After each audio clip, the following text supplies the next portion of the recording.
and welcome back to the channel. My name is Blair, or Illuminaughtii, and today is the third of the three-part series about our little saga of Andrew Wakefield and his big fake lie of a study. I honestly didn't expect to ever have to do a three-part video on my channel like ever, but here we are anyway. Hopefully you have watched both parts 1 and 2, so you're all caught up and ready for this one. If you have not seen those yet, I highly recommend watching them before going in, but I hope for all of you here now, you are ready for today's ending. So without any further ado, let's get right into it and start things off with Wakefield's own documentary in 2016, Vaxxed. So first of all, you can't even get Vaxxed on Amazon or anything because our agreements with the content provider don't allow purchases of this title at this time. So if I'm correct though, and this could just be my poor recollection, but I believe it was on there at some point, and then Amazon or Netflix or whatever, that they like took it down and there was like this whole kerfuffle about it, but like good on them. But whatever. Anyway, I do know there's plenty of people out there that have given their opinions of said, we watch this so you don't have to stuff, but I really needed to see the shit show for myself if I was going to make an accurate judgment. The problem is that it is really, really difficult to find now, like for free that is. I don't want to give this man my money under any circumstance whatsoever, not a penny. Finding the Jilly Juice or MMS book was pretty simple, and a lot of documentaries exposing people out there are free so they can spread the word. But Wakefield very clearly, as we saw from parts 1 and 2, is in this whole big deal to make money, and so even those free movie sites don't want to touch this thing because he's that fucking greedy. Again, this isn't about care for your children, it's about greed. Thankfully, I did find it, riddled with like pop-ups all over the place, but I did find it and it did work because Wakefield is not getting my fucking money. Now, hilariously enough, and like legitimately, his own documentary starts with newscasters, scientists, even Obama, for God's sake, saying, look at the facts, vaccines don't cause autism and things like that. Then it goes to this black and white dramatic cut of someone typing on a keyboard and a narrator saying, I've waited a long time to tell my story. The CDC can no longer be trusted to do vaccine work, to be transparent. Then he sources someone from the CDC itself. So if this Dr. Thompson is from the CDC and they said this, then why is he still working for the CDC? Like, when did he say this? In what article? Is this an interview? Why is there no context? So I don't know how much I actually trust that quotation because I couldn't find the sourcing for it. Then come the stories. One man says his own son got autism when he was a child after a vaccine. He was speaking with this Dr. Thompson from the CDC, who says he was unaware he is being recorded during every phone call in this film. Well, then you better be in a one-party consent state because recording people without their knowledge is illegal in two-party consent states, but okay, let's continue. Dr. Thompson says, I want to be valuable for you. I want you to have someone in the system. The CDC has not been transparent. We've missed 10 years of research because the CDC is so paralyzed right now by anything related to autism. Then at 6:02, we hear that autism used to be in only one out of every 15,000 children. So let me tackle those 2 points before we continue. These clips have actually been manipulated to tell a completely different story. The anti-vax community may hail Thompson as a whistleblower, but he's actually not. Thompson made it clear that he would never tell parents not to vaccinate their kids. He was referring to one study co-written with Brian Hooker published in the journal Pediatrician in 2004. And he's not so innocent in that paper either, because the paper was taken down and formally retracted, just like how Wakefield's was from The Lancet. Thompson said, I regret that my co-authors and I omitted statistically significant information in our 2004 article published in the journal Pediatrics. The omitted data suggested that African American males who received MMR vaccine before age 36 months were at increased risk for autism. Decisions were made regarding which findings to report after the data were collected, and I believe that the final study protocol was not followed. So this is the evidence. Later, a formally retracted article that Wakefield is using to support his point. It's literally just as valid as his study, which is not valid. Now, as for that autism was 1 in every 15,000 children remark, well, I'd actually love to see the sourcing on that because the numbers I've seen have been more close to 1 in every 200 or 100. And if they're talking about the 80s, well, In 1983, the DSM did not recognize PDD-NOS or Asperger's syndrome, and the criteria for autistic disorder AD were more restrictive. The previous edition of the DSM, DSM-4, included autistic disorder, childhood disintegrative disorder, PDD-NOS, and Asperger's syndrome. Due to inconsistencies in diagnosis and how much we are still learning about autism, the most recent DSM, DSM-5, only has one diagnosis, autism spectrum disorder, ASD, which encompasses each of the previous 4 disorders. That said, research shows this is likely not because of a rise in cases, rather simply a rise in awareness and a broader definition of autism itself. So guess what that means? Just layman's terms here, right? It means cases may have never actually ever gone up. It's probably about the same amount, but now everything's just being put under one label instead of 4 separate, non-really conclusive labels. ASD is a developmental disorder characterized by social and communication impairments combined with limited interest and repetitive behaviors. Early diagnosis and intervention are key to improving learning and skills. Rates have been rising since the 1960s, but researchers do not know how much of this rise is due to an increase in actual cases. There are other factors that may be contributing, such as increased awareness, screening, diagnostic services, treatment and intervention services, better documentation of ASD behaviors, and changes in diagnostic criteria. So this statement doesn't deny that yes, this could be that cases are on the rise, but it could also simply be that these behaviors are actually being diagnosed as autism in children that, hey, may need a little bit more help in the early years of their life, and there's nothing really significant about that. Not in terms of saying if you're diagnosed, it's not significant or whatever, but medically speaking and looking at it statistically, not much changed. People became more consciously aware of something and are now doing their part to help diagnose it and find ways to help people. Why is that a bad thing? Saying autism is on the rise is one thing, but the way that Wakefield presents this information, like they're severely disabled, sick, abnormal children with autism everywhere, it's wrong and it's simply not the case. The picture he paints couldn't be further from the truth. We're learning more about autism as the years go on, and there's resources out there, so many more resources now, and more parents can understand that, hey, their child may act a little different, but that's what makes them unique too. Not every autistic person wants to be cured, and many don't. I've spoken to many of my friends, moderators, editors. There's plenty of people all around that are somewhere on the spectrum, and a lot of them said they don't want to be cured. They're happy the way they are. I mean, I even know by reading the comments in the comment section on these videos that I do talking about Autism Speaks and stuff like that, that many of you in the comments are also autistic or know someone who is, and you guys are happy the way you are. So the videos and clips of parents that are devastated and saying how their children aren't normal anymore, or things like that, it's just, this whole documentary just looks like it could be a promo for Autism Speaks, honestly. So they go on to show a pediatrician state he was concerned, but gave his son the MMR vaccine anyway because if everyone wasn't vaccinated, we'd be back in the dark ages. So again, how does this support Wakefield? Because a random pediatrician waited to be sure that the 1998 study was debunked before he gave a vaccine? There's just more and more stories, children that regressed after their MMR vaccines. And as much as I feel for these parents, for the children who have been shown to get sick or show some serious signs and symptoms, that doesn't make the evidence appear that it's the vaccine causing it. Have there been some issues with vaccines? Yes. One MMR vaccine was withdrawn for causing meningitis, as we mentioned earlier, somewhere in the chaos that is part 1, I think. There was a former MMR vaccine that could make children sick, but frankly, I'd still rather have meningitis for a short bit of time than to have mumps, measles, or rubella.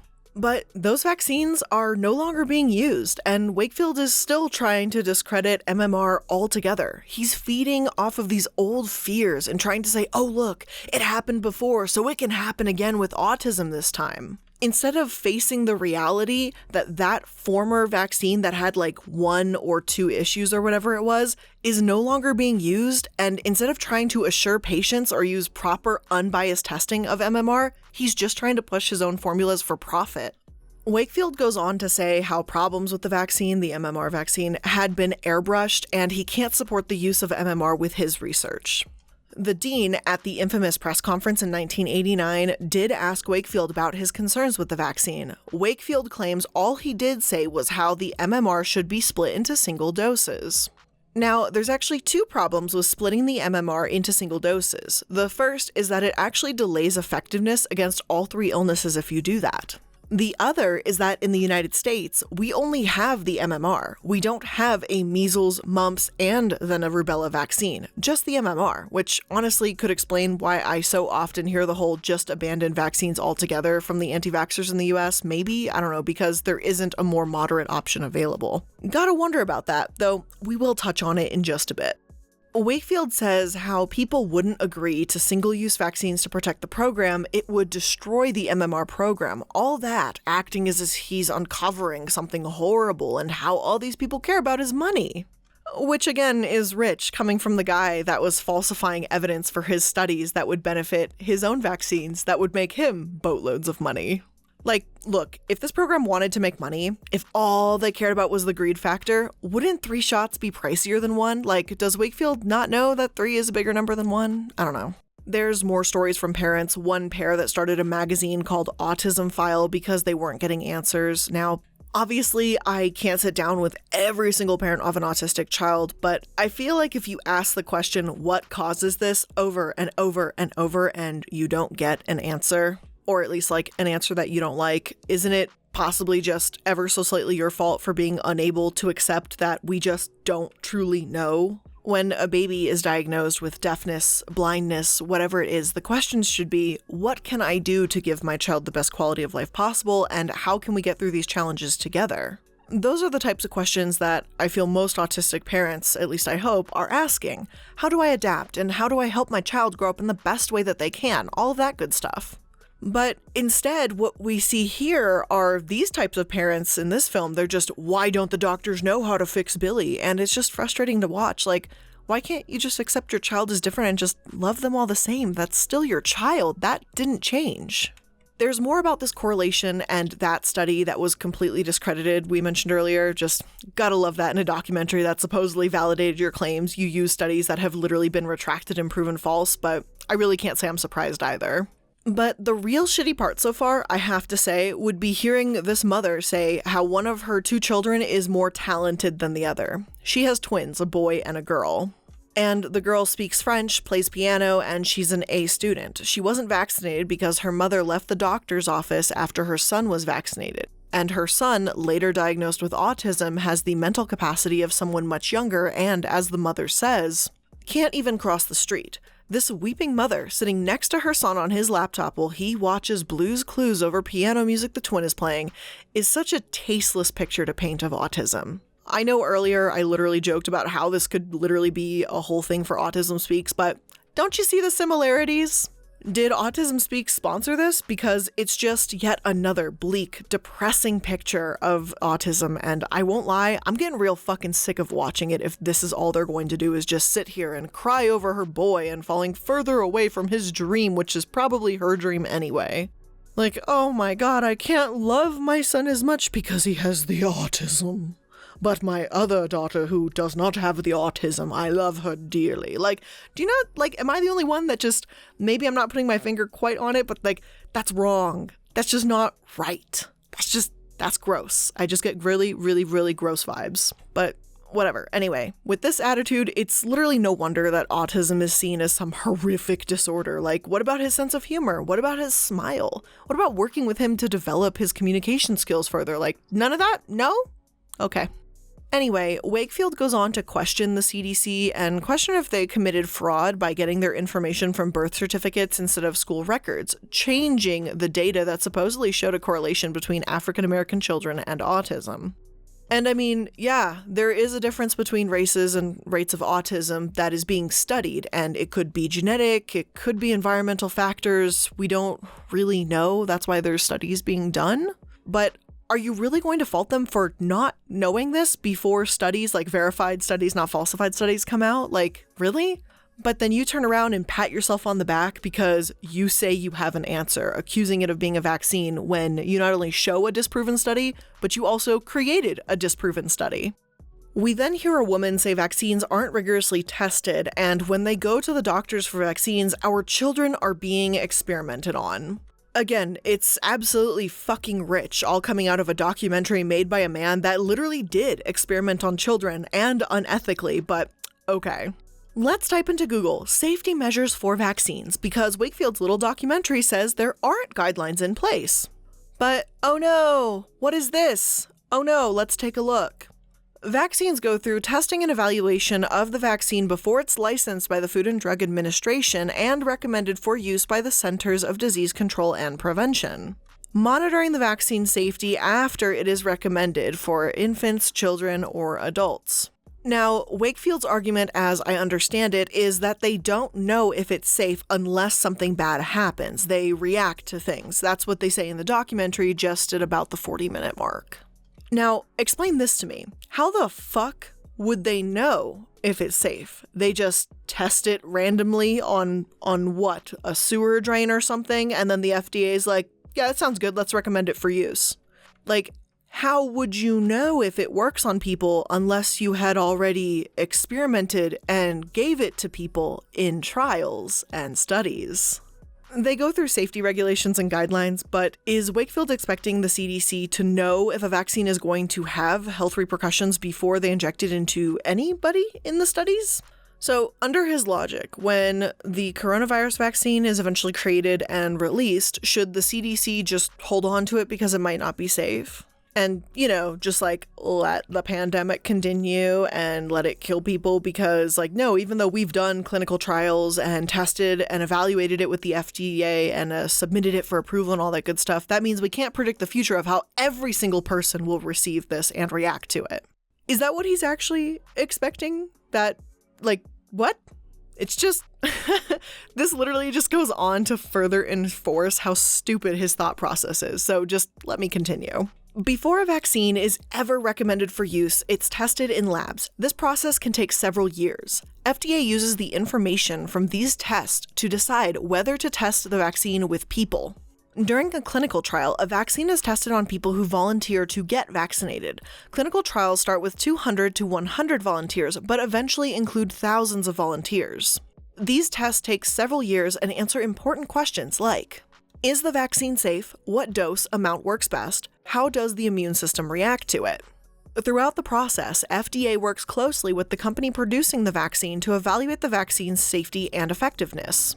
All safety concerns must be addressed before FDA licenses a vaccine. Every batch of vaccines is tested for quality and safety. Once a vaccine is approved, it continues to be tested. The company that makes the vaccine tests batches to make sure the vaccine is potent, it works like it's supposed to, pure, certain ingredients used during production have been removed, sterile, it doesn't have outside germs. FDA reviews the results of these tests and inspects the factories where the vaccine is made. This helps make sure the vaccines meet standards for both quality and safety. There's even a handy-dandy little infographic in case, you know, anyone still has their doubts that the CDC isn't doing all they can to be mind readers despite the many, many requirements and clinical trials a vaccine has to go through before it can even be released to the public. With that said, I can't believe I'm still arguing with a woman that says autism is because children aren't detoxifying from the vaccines, and she tries to help them detox, and a parent says that my kid's already damaged, vaccine damaged. They go on about the growth for a little while, and they say as long as the cases of autism keep growing, 80% of boys in 2032 will be born with autism. And we've already addressed this, so I won't keep prattling on, but there's even more emotional parents saying that they had a healthy developing child and that Wakefield decides to put words in a child's mouth at one point too, saying like, I hope my parents don't give my sister her MMR shot because my sister is more likely to develop autism if they don't wait till she's older. Like, no, we're just gonna brush right over that one. That one's a bit fucked up to me that they're making this child, like an actual child, say these words. Like, he doesn't understand the severity of what he's saying, and that's really messed up. Like, where's your data to support this? Oh, wait, no, it's the data you faked, wasn't it? The one that was taken down, right? If there are numbers that prove me wrong, that's fine. If one day, years from now, the CDC changes their statement and says that in some cases the MMR caused autism, I will take it all back and apologize to the Karens of the world, okay? But the numbers are not there. They don't exist. There is no proof. If your claims are so correct and fact-based, then why are we seeing Wakefield and his associates admitting to falsifying information? We've got a vocal Republican Congressman, Dan Burton from Indiana, shouting about vaccines and mercury is to give them some more validity. Statements from Thompson saying, "I don't want to tell you more things if I don't have proof." And Wakefield's documentary saying how 644 is a much smaller number of measles, but there are more cases of autism. So is this like their excuse for saying, like, don't be vaccinated because of the risk of autism? It's always been kind of funny to me because I assume dying was worse, but I guess it's safe to say we've got very different priorities. And look, I want to debunk the data they say that the CDC compromised, but I can't because they never really outline what that even is. So it's really hard to look into something when you don't even know what it is that they think they're looking at. News sources state that Dr. Thompson has admitted in taped phone conversations and in a statement through his lawyer that he and other authors of the study, which includes senior officials at the CDC, manipulated the data and violated study protocol to conceal their findings linking the MMR vaccine to autism. In what can only be described as scientific fraud, Dr. Thompson is now poised to publish a rework of the data in a blatant attempt to exonerate the MMR vaccine. But again, there's no such evidence. The only evidence that does exist shows the opposite, honestly. Recent analyses of the data, which seem to have survived the garbage can, do not suggest this conclusion.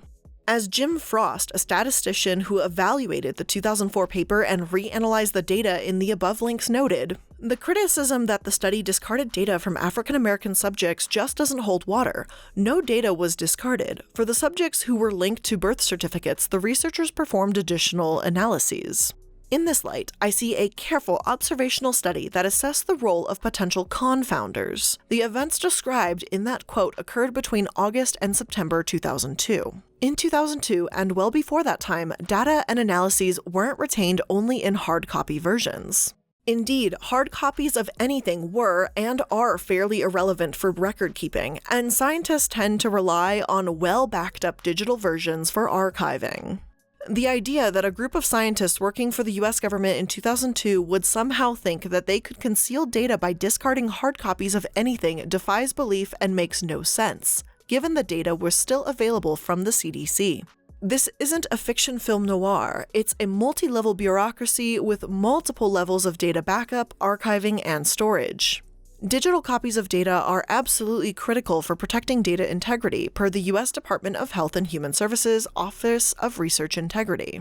While Wakefield's documentary creates this narrative of a group of scientists throwing away hard copies of data in a garbage can, that's just not the case, and it clearly does not work that way.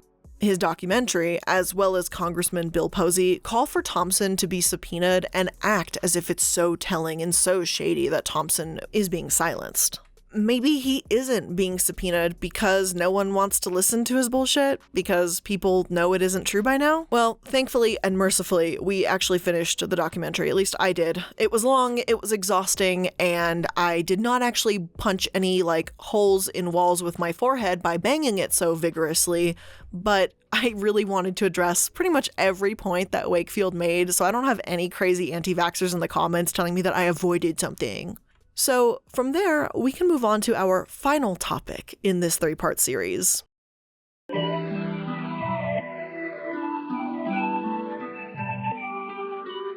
So if a parent is going to refuse the MMR vaccine, at least in the UK anyway, there are the single doses. The problem is that they aren't as well tested as the MMR, and parents are less likely to use them when you need 6 doses instead of 2, and the risk of side effects is greater with those.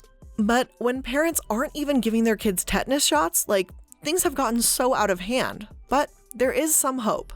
Now, I'm sure this is going to be shocking to you, but parents are actually still stupid. People in general have always been this stupid. I know, it's a weird message of hope, but hear me out. Since 1796, there have always been anti-vaxxers. That crazy Facebook mom on your wall, it's not the first generation of anti-vaxxers, and unfortunately, she probably won't be the last either.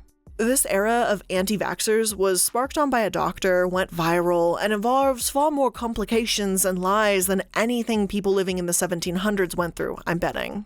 They weren't arguing about what's on a hard drive and testing children's intestines for measles. It just wasn't as chaotic. So even though you may be seriously questioning people's sanity, as I've been, I don't think the medical field is going to fall behind or lose credibility over this. People have always doubted science and medicine, but science and medicine keeps moving forward through history, whereas the viewpoints on anti-vaxxers show that, well, they aren't really improving over time. People would say smallpox was God's punishment and shouldn't be treated. There was a general mistrust in doctors, and an armed mob forced doctors out of a city in 1926. So I mean, hey, at least these anti-vaxxers today aren't forcing armed mobs that are forcing doctors past city limits. So I mean, that's, I guess, an improvement.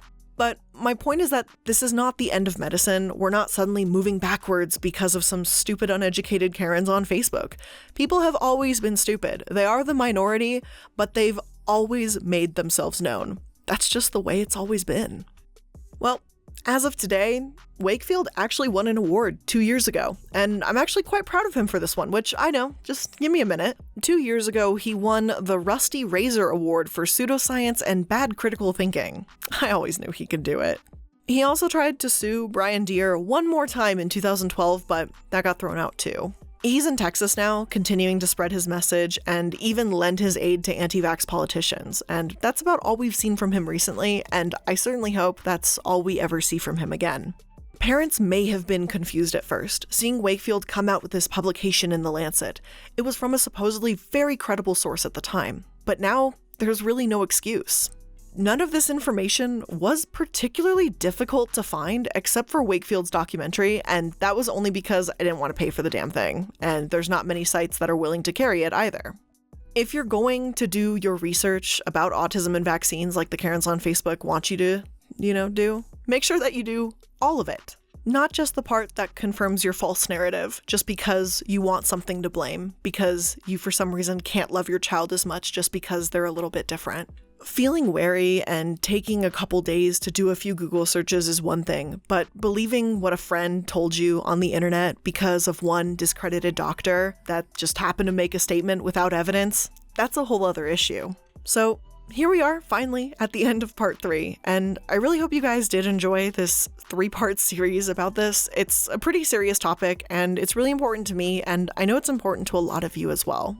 So this is where I'm going to end part 3 and where I'm going to end this mini-series. So I hope you guys did enjoy it. If you did, make sure to leave a like on it. Again, if you haven't watched the other 2 parts, make sure to watch them because they are equally as interesting. If you're new to the channel, consider subscribing for more content like this. And if you want, my social media or any more channels that I'm involved with, my links for literally everything will be down below in the description box, as well as all my sources. I forgot to mention that, as well as all of my sources, which are very important to show. But again, thank you guys so much for making it to another video. I love you guys, and I'll see you in the next one. Have a good weekend, guys. Bye!